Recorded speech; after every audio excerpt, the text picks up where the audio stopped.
সারিকা, এই রুমটাকে খুব ভালো করে চেক করতে হবে। খুনি এখানে ঘন্টার পর ঘন্টা ছিল, তার মানে এখানে কোনো না কোনো জিনিস নিশ্চয়ই পাবো আমরা, যেটা দিয়ে ওর ডিএনএ টেস্ট করা সম্ভব।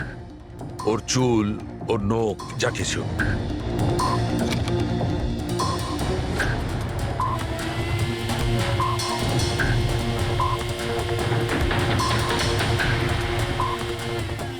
এক মিনিট সারিকা, হ্যাঁ, একটা ফোর্সেপ দাও।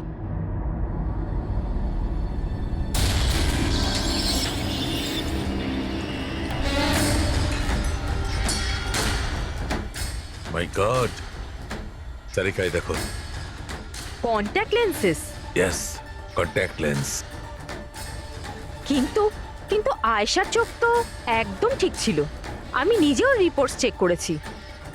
না ও চশমা পরতো আর না কন্ট্যাক্ট লেন্স। তবে এই কন্ট্যাক্ট লেন্সটা কার হতে পারে? খুনির? না না, খুনির হতে পারে না। একটা চোখের কন্ট্যাক্ট লেন্স খুলে যাবে আর কেউ জানতে পারবে না, এটা ইম্পসিবল। দেখান তো একটু।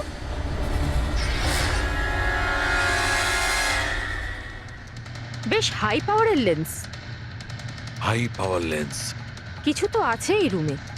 একে তো এই ঘরটা চারিদিক থেকে বন্ধ, কোনো জানলা নেই, কোনো ভেন্টিলেটর নেই। হ্যাঁ? ও ওহো, কি হয়েছে? সারিকা, তুমি জানো তো ওই কালার স্টেন কেমিক্যাল বানানো হয় যা দিয়ে ঘাম টেস্ট করা যায়? হ্যাঁ জানি। গুড।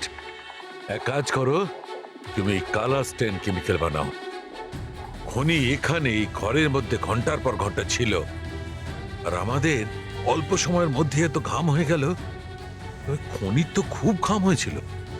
ইয়েস, এই ঘামটাকে চেক করব, তার থেকে জানা যাবে যে খনি কোথায় ছিল, দাঁড়িয়ে ছিল না বসে ছিল না কিভাবে ছিল, সব কিছু। ওই র্যানসাম কলের কোনো মানেই হয় না। ওই কল বোগাস হতে পারে। হ্যাঁ স্যার, কারণটা আমাদের কেস থেকে সরানোর জন্য আর টাকা কামানোর জন্য। এই তিনজনের মধ্যে কেউ আয়েশাকে খুন করে আর ওই টেপটাকে চুরি করে, আর সে বাকি দুজনকে কল করে ব্ল্যাকমেল করছে। কিন্তু স্যার, সে কে? স্যার, আমার তো মনে হয় কুমার হতে পারে। ও ভীষণ রকচটা, যে কারো খুন করতে পারে। আর ওই বাকি দুজন, ওরাও কম যায় না স্যার। এই তিনজনের যেমন পয়সাও আছে তেমন ক্ষমতাও আছে এদের। খুনি এই তিনজনের মধ্যেই কেউ হবে স্যার। আর খুনির একজন সঙ্গীও আছে, যে ওই বাইরে গাড়িতে বসে খুনির জন্য অপেক্ষা করছিল। হ্যাঁ, হবে তো এই তিনজনের মধ্যেই কেউ। আর এমন একজন যে আয়েশাকে খুব কাছ থেকে চিনতো। এক্স্যাক্টলি, সেজন্য ও জানতো যে আয়নার পেছনেও আরো একটা রুম আছে, আর আয়েশা কোন ক্রিম ব্যবহার করতো সেটাও ও জানতো। স্যার, এর মানে ওই গোপন জায়গার ব্যাপারে খুনি ছাড়া আর কেউ কিছু জানতো না। এক্স্যাক্টলি। তাহলে স্যার? তাহলে আবার কি করবে দয়া? ধরে ফেলো ওদের। ওদের প্ল্যানিং এই ওদেরকে ফাঁসাতে হবে।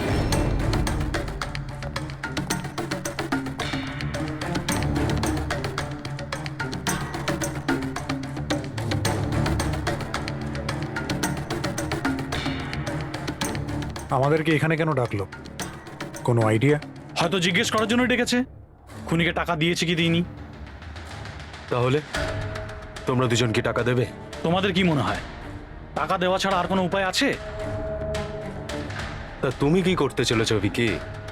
দেবে টাকা? দেখো, টেপের ব্যাপারে তো কিছু বলতে পারছি না, আর তাছাড়া আমি কোনো বেআইনি কাজ করিনি, এই জন্য টাকা দেওয়ার তো কোনো প্রশ্নই আসে না। সরি, আমি টাকা দিচ্ছি না। ও কাম অন ম্যান, এত ঢং করার কি আছে? কিছু করে থাকলে বলো না, শুধু আমরা তিনজনই আছি এখানে। দেখো রাহুল, যদি কথা... এক সেকেন্ড নাও, সিআইডি মেসেজ করেছে। আরে কোথায় আছে ওরা? কি লিখেছে বল। কোথায় আটকে গেছে, আসতে পারবে না, ফিরে যেতে বলেছে। হোয়াট ননসেন্স ভাই, আমরা কখন থেকে এখানে বসে আছি, শুধু শুধু সময় নষ্ট করে গেল। এবার কি করবে? যাওয়া যাক, আর কি। চলো, কাম অন।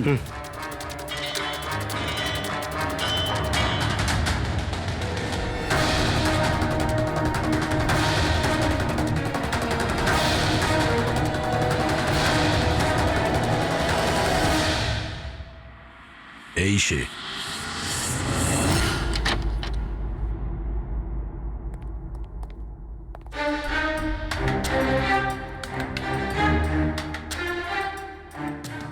স্যার, ভিকি, তার মানে ও জানতো যে আয়নাটার পিছনে ক্যামেরা আছে। হ্যাঁ, বাকি দুজনের হয় এরা কিছু জানে না, না হলে আমাদের সামনে অ্যাক্টিং করছে। স্যার, আমার তো এই বিকিকেই সন্দেহ হচ্ছে। এবার কি করব? নজর রাখা যাক এর ওপর, কোনো না কোনো ভুল নিশ্চয়ই করবে। হ্যাঁ সারিকা, কালাস্টেন কেমিক্যাল রেডি। ঠিক আছে, চলো।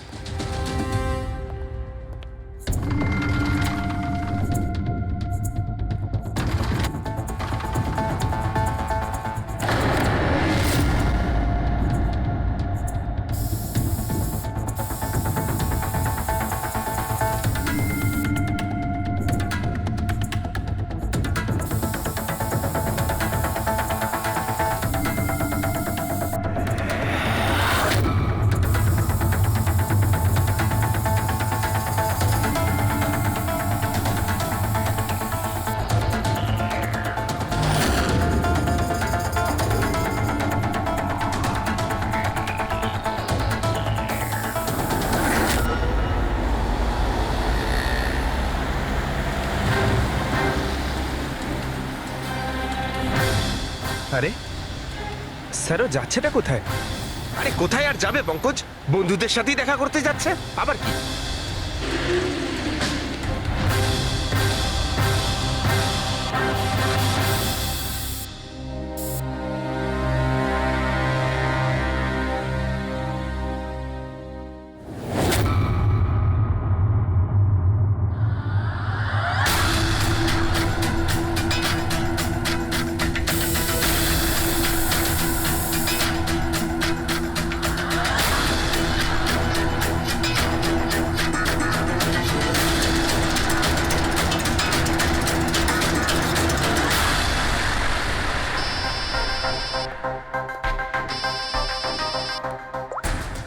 হ্যাঁ সারিকা, বলো।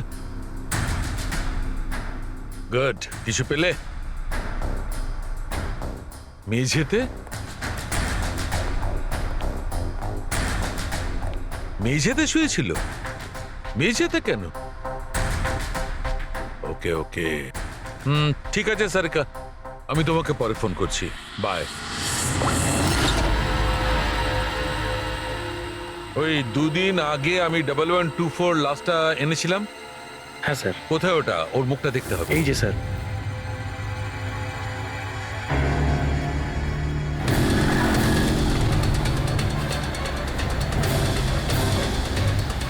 এই জানতে পারেনি তো যে আমরা ওকে ফলো করছি?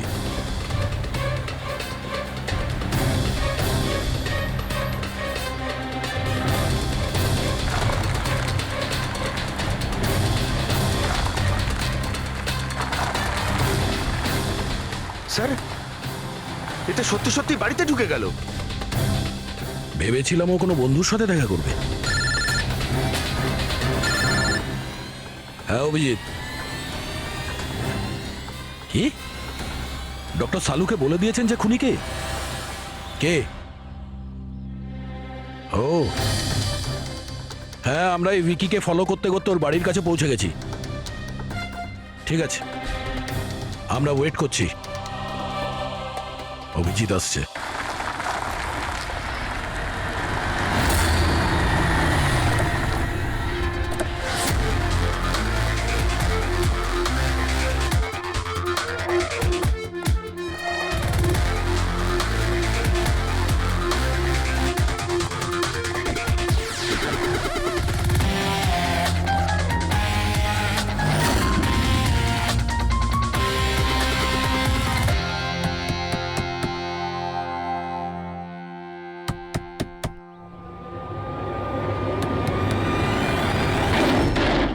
এক মিনিট, এটা কি করছেন আপনারা? আরে এটা কোনো ভদ্রতা হলো কারো বাড়ির ভিতরে ঢোকা? একদম বাজে কথা বলবে না।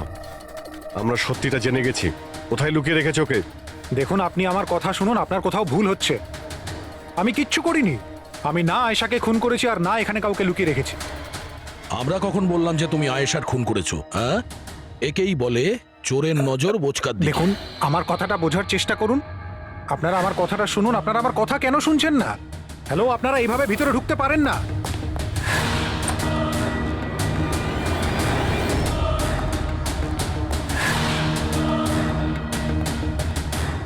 এখানে তো কেউ নেই। আমি বলছি আপনাদেরকে এখানে কেউ নেই, প্লিজ। আরে বন্ধ করুন এগুলো, এইভাবে ভিতরে আপনারা ঢুকতে পারেন না। Hello, excuse me, hello. আরে ওপরে কিচ্ছু নেই স্যার।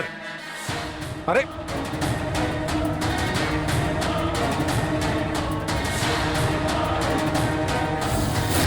প্লিজ দেখুন, এখানে কিচ্ছু নেই, কেউ নেই এখানে। আরে আপনারা তো আমার কোনো কথাই শুনছেন না। আজব তো, কখন থেকে বলছি এখানে কেউ নেই। আরে কেউ নেই এখানে। হ্যালো স্যার,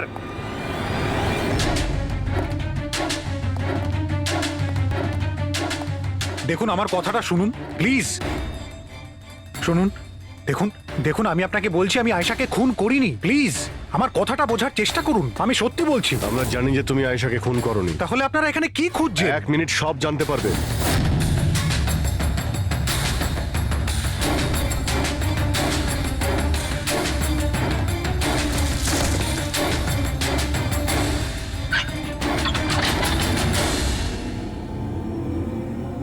স্যার আসুন।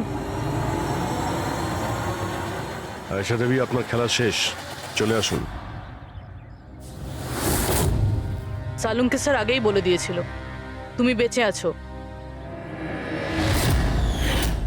আসলে আমি ওর চোখটা চেক করব।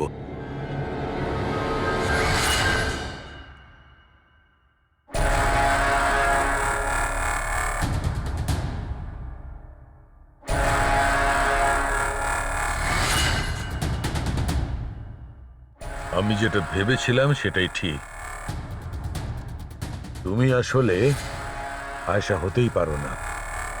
তুমি তো সে যাকে ঘরের মধ্যে বেঁধে রাখা হয়েছিল। অন্য কোনো মেয়েকে আয়েশা বানিয়ে নির্মমভাবে ওকে হত্যা করেছো। কে ছিল ওই মেয়েটা? কি শত্রুতা কি ছিল ওর সঙ্গে? ওর সাথে কোনো শত্রুতা ছিল না।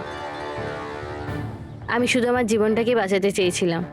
আমি খুব ভালো করে জানতাম যে সিবিআইকে সাক্ষী দেবার পরেও আমি সুরক্ষিত থাকবো না। এই তিনজনেই কিন্তু খুব ডেঞ্জারাস। ওরা আমাকে ঠিক খুঁজে বের করে নিত, আর আমি ভয় পেয়ে বেঁচে থাকতে পারতাম না। তাই আমার সামনে একটাই রাস্তা ছিল, নিজের মরে যাওয়ার মিথ্যে অভিনয় করে সারাটা জীবনের মতো উধাও হয়ে যাওয়া। এই পরিকল্পনাটা আমরা দুজনে মিলে বানিয়েছিলাম। ওই মেয়েটা একটা স্ট্রাগলিং অ্যাক্ট্রেস ছিল। ওকে আমরা ইন্টারনেটের কোনো অনলাইন কাস্টিং এজেন্সি থেকে খুঁজে বার করেছি। রিয়া নাম ছিল ওর। ওকে এই জন্যই সিলেক্ট করেছিলাম কারণ ওর হাইট, ওয়েট সব কিছুই আয়েশার মতো ছিল।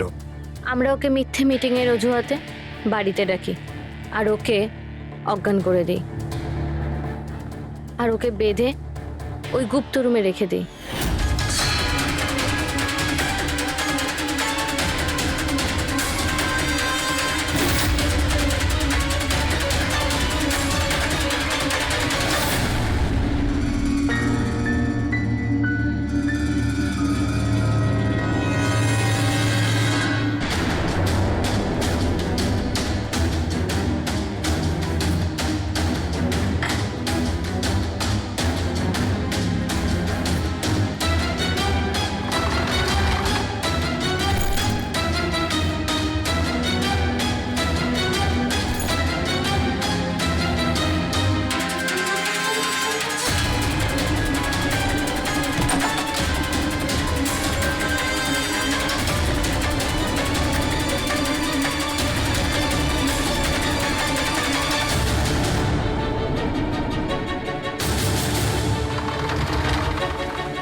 তোমার প্ল্যান তো কার্যকরী হয়েছিল, তাহলে ফোন করে টাকা চাওয়ার নাটক কেন করলে? আমরা ভাবলাম যে আপনাদের এই তিনজনের থেকে মনোযোগ সরে যাবে, আর আমরা টাকাও পেয়ে যাব নতুন জীবন শুরু করার জন্য।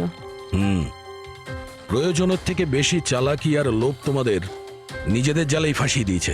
হুম, চিন্তা করো না, তোমাদের জীবন নতুন করে শুরু হবে, কিন্তু সেটা জেলে।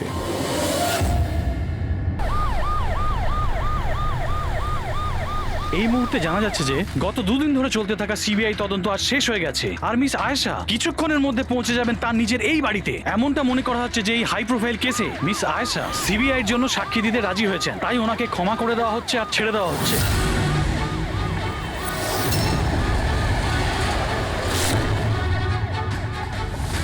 ম্যাম, এটা কি সত্যি যে আপনি সিবিআই এর জন্য সাক্ষী দিতে রাজি হয়েছেন? ম্যাম, পুলিশ আপনাকে নিজের থেকে সিকিউরিটি দিচ্ছে নাকি সিবিআই? ম্যাম, এটা কি সত্যি যে আপনার কাছে উপযুক্ত প্রমাণ আছে?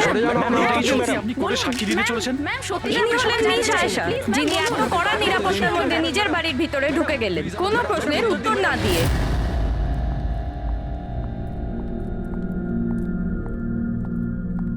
ম্যাডাম, খাবার রেডি আছে, দিয়ে দেবো কি? না, আমার খিদে নেই। তুমি একটা কাজ করো, ওনাদের খেতে দিয়ে দাও। হ্যাঁ ম্যাডাম। আমার খুব ভয় করছে। একই কথা বলছেন আপনি? কিসের ভয় পাচ্ছেন? ওরা যদি আমাকে মেরে ফেলার চেষ্টা করে? ম্যাডাম, আপনার কিচ্ছু হবে না। আপনার সুরক্ষার জন্যই আমরা আপনার সাথে আছি। আমি একটা কাজ করছি, প্রথমে ওপরে গিয়ে আপনার রুমটা চেক করছি।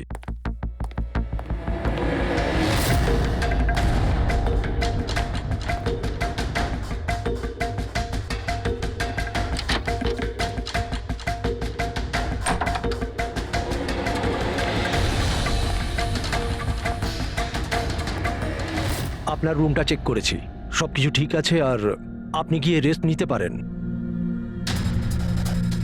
দেখুন, আপনার কিচ্ছু হবে না। আর তাছাড়াও শুধুমাত্র একটা রাতের ব্যাপার, সকালে কোর্টে রায় বেরিয়ে যাবে আর ওরা গরাদের পিছনে চলে যাবে। You just relax.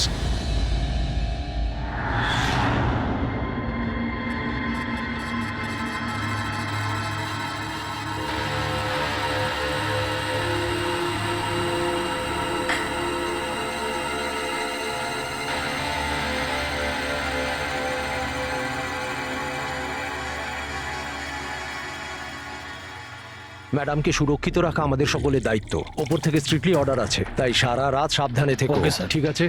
খাওয়া শেষ হলে নিজের নিজের পজিশন নিয়ে নিও।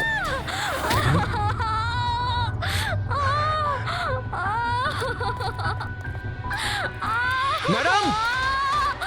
ম্যাডাম! ম্যাডাম! ম্যাডাম, দরজা খুলুন! ম্যাডাম, দরজা খুলুন! দরজাটা খুলুন ম্যাডাম।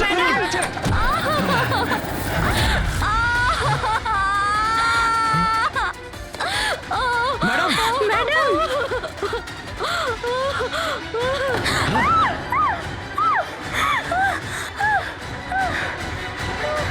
Oh shit!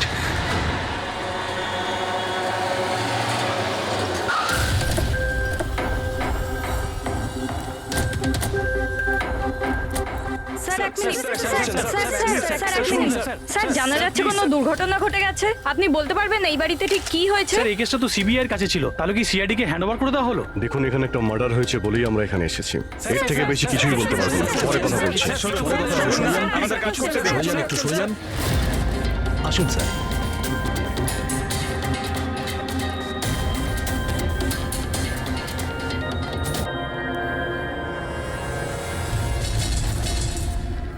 ওর মুখটা আর হাতটা তো একদম পুড়ে গেছে।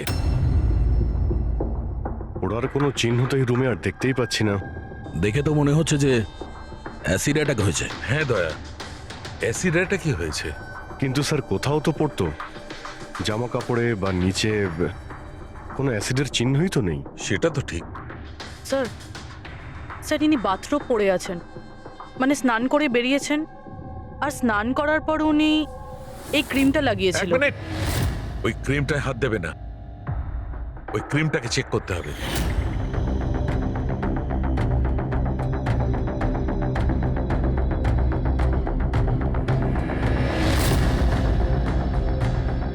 আরে, এ তো কিছুই হলো না।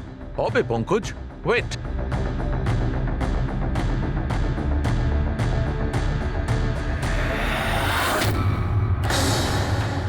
আরে স্যার, এটা তো দেখলে, এটাতে এমন অ্যাসিড মেশানো হয়েছিল যেটা সঙ্গে সঙ্গে কাজ করে না, 2-3 মিনিট বাদে কাজ শুরু করে, আর যখন কাজ শুরু করে তখন এরকম ভয়ঙ্কর ভাবে কাজ করে।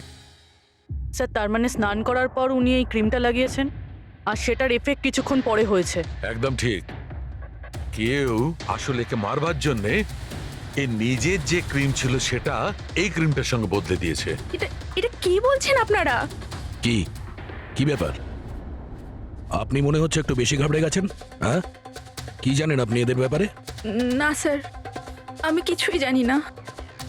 ম্যাডাম তো এই ক্রিমটা রোজই ব্যবহার করতো। আর এটা খনি ভালো মতোই জানতো, আর এটারই সুযোগও নিয়েছে। যেই হোক না কেন আয়েশাকে খুব কাছ থেকে চিনতো। আচ্ছা, ওটা আপনি নয় তো? না স্যার। দেখো, আমরা জানি তুমি কিছু জানো। না ম্যাডাম, আমি কিছুই লুকাচ্ছি না। ব্যাস এই ক্রিমটা আমি লুকিয়ে লুকিয়ে কখনো কখনো ব্যবহার করতাম, আর আজও এই ক্রিমটা আমি মেখেছি। এক মিনিট, এই ক্রিমটা তুমি কখন লাগিয়েছো? স্যার, ম্যাডামের ঘরে আসার কিছুক্ষণ আগে, এই ধরুন 8টা নাগাদ। 8টার সময়? চেক করো। স্যার, পুড়ে যাওয়ার তো কোনো চিহ্নই নেই। হবে না, পোড়ার দাগ এই জন্য হবে না কারণ উনি যখন ক্রিমটা লাগিয়েছিলেন ওতে অ্যাসিড ছিল না, মানে ওই ক্রিমটা অরিজিনাল ছিল। তার মানে খনি ক্রিম 8টা থেকে 9টার মধ্যেই বদলে দিয়েছিল। কিন্তু কিভাবে? এখানে এত সিকিউরিটি ছিল। মনে হয় আগে থেকেই কেউ রুমে ছিল। এটা কি করে হতে পারে স্যার? কারণ ম্যাডাম এখানে আসার আগে আমি এই রুমটাকে ভালো করে চেক করেছিলাম, এখানে কেউ ছিল না। আর তাছাড়া ম্যাডামের চিৎকার শুনেই আমরা দৌড়ে এখানে এলাম, আর দেখি দরজা ভেতর থেকে লক স্যার। হ্যাঁ স্যার, আর ভেতরে আসার জন্য আমাদের দরজা ভাঙতে হয়েছিল। ঠিক আছে, আপনারা এখন আসুন, প্রয়োজন পড়লে আবার ডেকে নিচ্ছি। Okay sir. রুমের ভিতরে কেউই আসেনি, কিন্তু রুমটা চেক করতেই কনস্টেবলই এসেছিল। পুরবি একটা কাজ করো, এদের সবার ব্যাকগ্রাউন্ড চেক করো। ততক্ষণে আমরা জানার চেষ্টা করি যে ব্যাপারটা কি। এত মিডিয়া, সিবিআই এর কেস, এতগুলো সিকিউরিটি, কি কারণে? অ্যাকচুয়ালি আয়েশা খুব বড় খেলোয়াড় ছিল, লাইক এজেন্ট। যে ধরনের এজেন্ট দুটো পার্টির মধ্যে ডিল করিয়ে মাঝখান থেকে ভালো কমিশন নিয়ে সরে যায়। শুধু এটা ধরে নিন যে আয়েশাও এই ধরনেরই এজেন্ট ছিল, কিন্তু টপ লেভেলে। ওর সমস্ত ডিলগুলি লাখ আর কোটি টাকার উপরেই হতো, আর সব কটাই ছিল একেবারে বেআইনি। আমাদের কাছে এসব কিছুরই প্রমাণ ছিল, আমরা ওকে অ্যারেস্টও করেছিলাম। কিন্তু ও হঠাৎ করে রাজসাক্ষী হয়ে গেল। ও নিজের মুক্তির বিনিময়ে 3 জন বড় ব্যবসাদারের দুর্নীতির বিরুদ্ধে আমাদের হাতে সব প্রমাণগুলো দিত। আজ কোর্টে শুনানি ছিল, কিন্তু কাল রাতেই ওর মার্ডার হয়ে যায়। 3 জন বড় বিজনেসম্যান, এরা কারা? ভিকি, রাহুল, কুমার। এই 3 জনের কাছেই পয়সা আর পাওয়ার যথেষ্ট আছে, যা খুশি করতে পারে। আর যে প্রমাণগুলো আয়েশার কাছে ছিল? আয়েশার কাছে কিছু টেপ ছিল, এই 3 জন বিজনেসম্যানের বেআইনি কাজের কিছু ভিডিও ফুটেজ।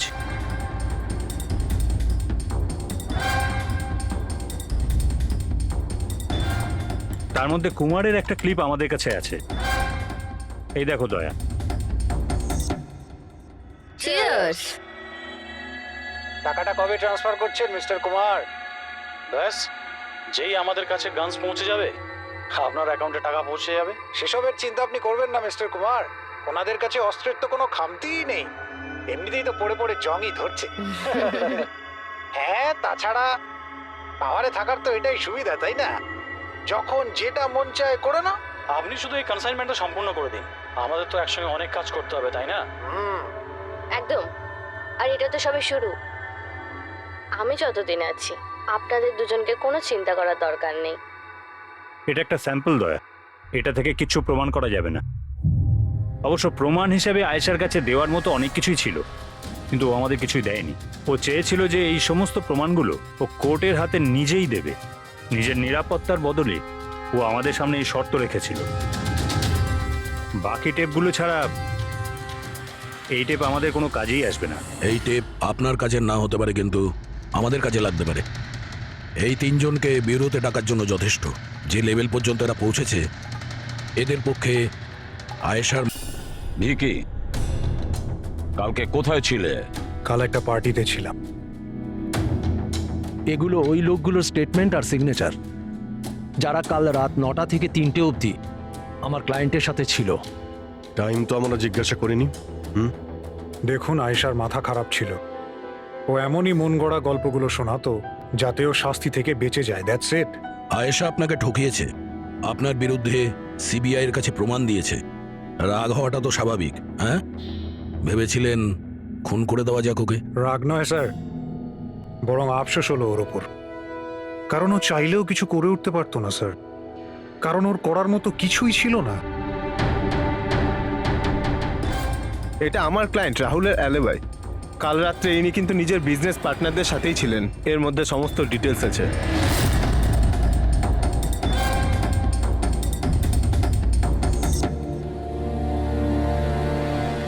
আমার মনে হয় না যে আপনাদের কিছু জানার আছে বলে।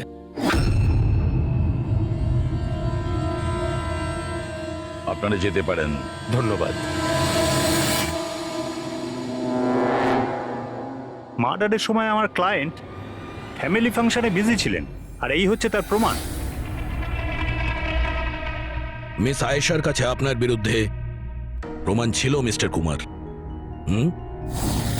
আর এমন প্রমাণ যা আপনাকে বরবাদ করে দেওয়ার জন্য যথেষ্ট। আয়েশা খুবই চালাক মেয়ে। ভালো হয়েছে মারা গেছে, নাহলে আমি ওকে মেরে ফেলতাম। মারতেন না মেরে ফেলেছেন? না স্যার, আমি ওকে মারিনি, কিন্তু ওই মানুষটাকে আমি নিশ্চয়ই থ্যাঙ্কস বলবো যে আমার মনের ইচ্ছেটাকে পূরণ করেছে। আপনি যেতে পারেন, তবে খুব তাড়াতাড়ি দেখা হবে। Thank you.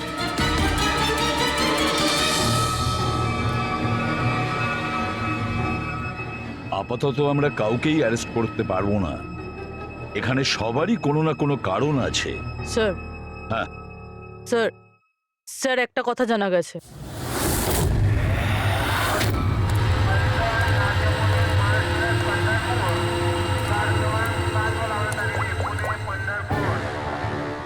হ্যালো, হ্যাঁ, সব কিছু তৈরি। একটা কথা মনে রেখো, কোনো ভুলভ্রান্তি যেন না হয়। এই তো দাদা, চলে আসুন। বাস ছাড়বে, বাস ছাড়বে।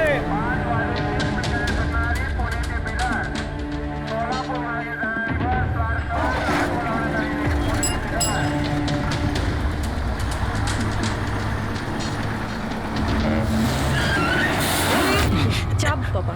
আরে দাদা, কি হলো? বাস দাঁড়ালো কেন? আরে বাসের সামনে কেউ গাড়ি দাঁড় করিয়ে দিয়েছে দাদা। মাঝ রাস্তায়?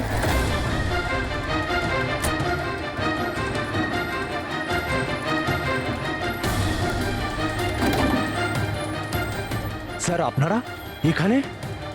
শহর ছাড়ার খুব তাড়া দেখছি তোর। হ্যাঁ, অনেক প্রশ্নের উত্তর দিতে হবে তোকে। চল চল। স্যার, আমি কি করেছি স্যার? স্যার, আমার কথাটা তো শুনুন স্যার। স্যার, আমাকে কেন ধরছেন স্যার? স্যার স্যার কি করছেন স্যার? আমাকে কেন ধরছেন? আমি তো ছুটি নিয়ে দেশে যাচ্ছি স্যার। তোর রেকর্ড আমরা চেক করেছি। তুই তো আমাদের বলিসনি, হ্যাঁ, যে আয়েশার আগে তুই মিস্টার কুমারের জেট সিকিউরিটিতে ছিলি। হ্যাঁ স্যার, ওটাই তো আমার কাজ।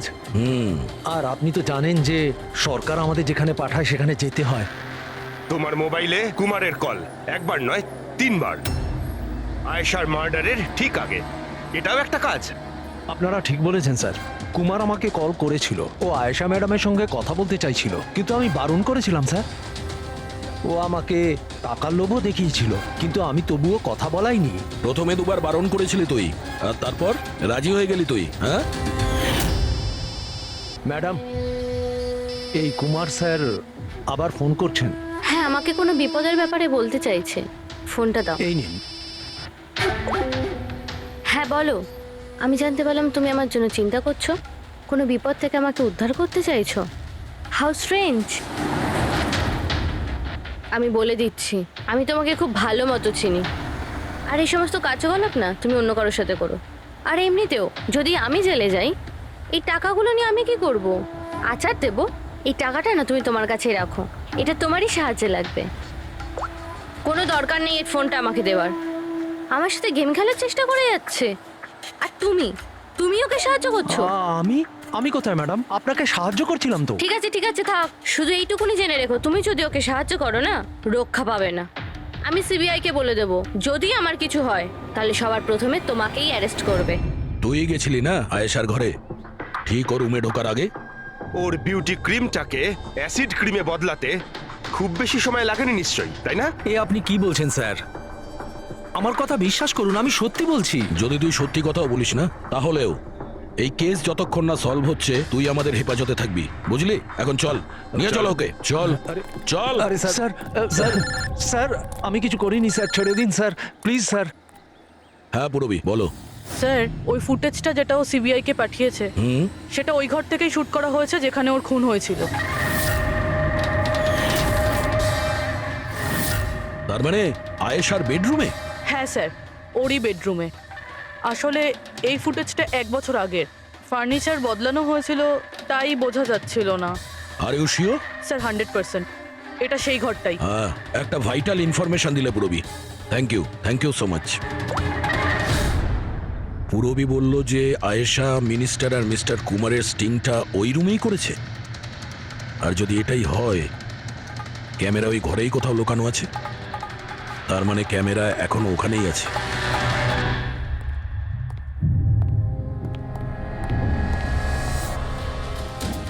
রুম তো এটাই। আর এই হলো জানালা।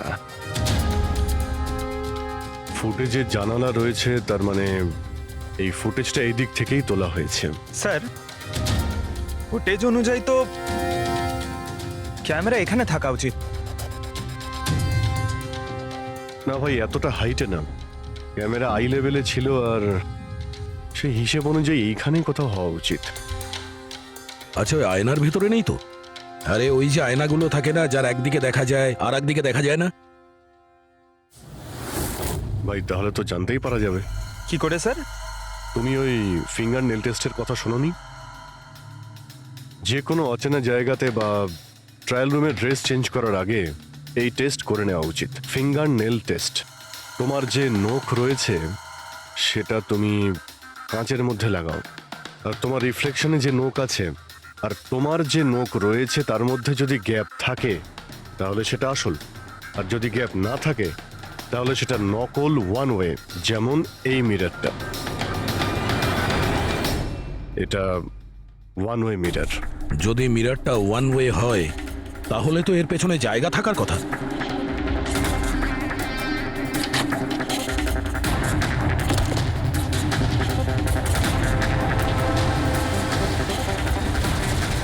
অভিজিৎ,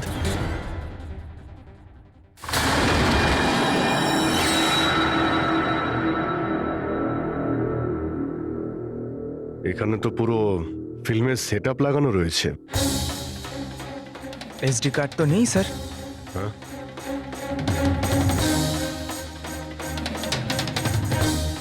লকার খালি। স্যার মনে হয় টেপটা এখানেই রাখতো। এই জায়গা থেকেও বড় বড় লোকের কেলেঙ্কারি রেকর্ড করেছে, আর এই জায়গায় ব্যবহার করে খুনি ওকে খুন করে দিয়েছে। হতে পারে এই ওয়ান ওয়ে মিরর দিয়ে ওকে ছটপট করে মরতে দেখেছে ও। স্যার তার মানে আমরা যখন ওখানে লাশের সঙ্গে ছিলাম তখনও এখানে ছিল, আর আমাদের যাওয়ার পরে সুযোগ বুঝেও এখান থেকে পালিয়ে গেছে। তার মানে আয়েশা আর পুলিশের অনুপস্থিতিতে লোকটা বাড়িতে ঢুকেছিল, হয়তো বাড়ির পিছন থেকে।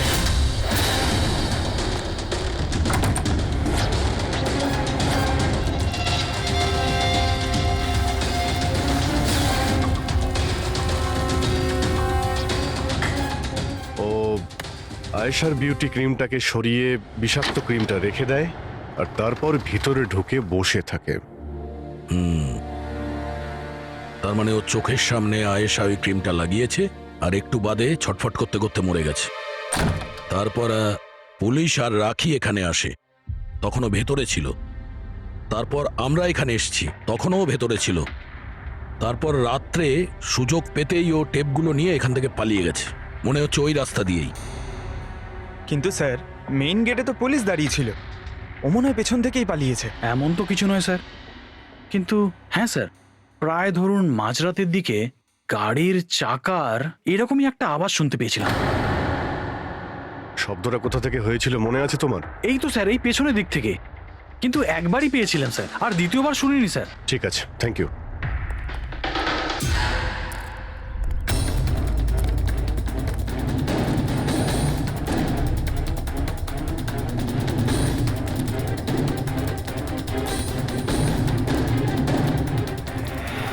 স্যার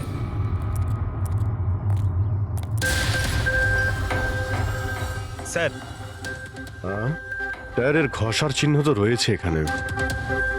এ দেখতে পাচ্ছ এখানে এই তেল আর জল পড়ে আছে। মনে হচ্ছে এসি চালিয়ে গাড়ি এখানে অনেকক্ষণ দাঁড়িয়েছিল। আর তারপর গাড়ি এখান থেকে বেরিয়ে গেছে। ওই কনস্টেবল এই গাড়িরই টায়ারের আওয়াজ শুনেছিল। যদি গাড়িটা এখানে অপেক্ষা করেই থাকে তাহলে হঠাৎ এমন কি হলো যে তাড়াহুড়ো করে চলে গেল? স্যার মনে হয় কেউ দেখে ফেলেছিল, ওই জন্য ভয়তে পালিয়ে গেছো। পয়েন্ট আছে। এখানে আশপাশ